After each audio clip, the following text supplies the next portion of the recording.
Pemirsa, proses pengganti antar waktu atau PAW, anggota DPRD Musi Banyuasin dari Partai Demokrasi Indonesia Perjuangan terus berjalan. Sodingun dipastikan menggantikan almarhum Nyadianto dan saat ini berkasnya telah berada di Gubernur Sumatera Selatan.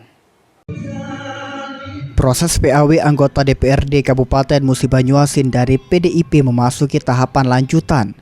Sodingun, yang merupakan peraih suara terbanyak berikutnya pada pemilu legislatif lalu, akan mengisi kursi yang ditinggalkan almarhum Nyadianto.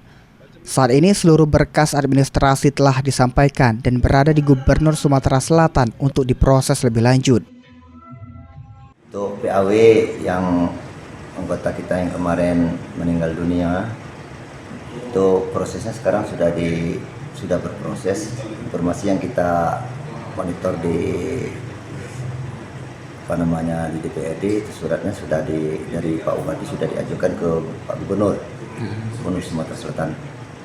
Nah, Pak, dari berkas-berkas dari KPU sendiri sejauh ini bagaimana, Pak?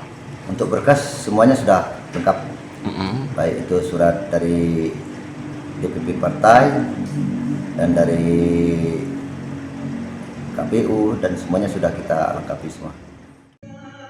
Dengan terisinya kursi tersebut, masyarakat di daerah pemilihan Sungai Lilin dan Keluang kembali memiliki wakil rakyat untuk menyalurkan aspirasi. Untuk saat ini, PDIP Muba memiliki 6 kursi di DPRD Muba. Tak hanya fokus pada PAW, PDIP Muba juga terus memperkuat kaderisasi, khususnya menyasar generasi muda atau Gen Z. Ruzi Iskandar, PAU TV.